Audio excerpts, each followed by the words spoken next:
Hi, I'm Peter Wood today with Hazelton Headlines, reporting to you from McAdoo, Pennsylvania. It's about 12:30 right now in the afternoon, and the snow is still falling down. And they say it's going to continue throughout the day, possibly ending at 8 o'clock tonight.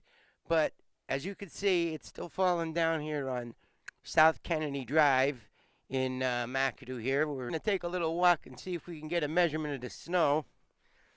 Watch your step. Oh, God, it's wet out here. And let's go to a nice. Here's a high spot. All right, here we go. Well, wait a minute. Let me turn it around.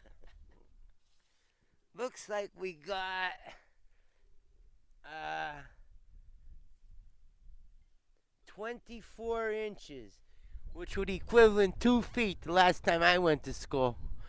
Yes, it's blistery out here. As you can see, Fagley Mini Markets is open today for business. They didn't stop.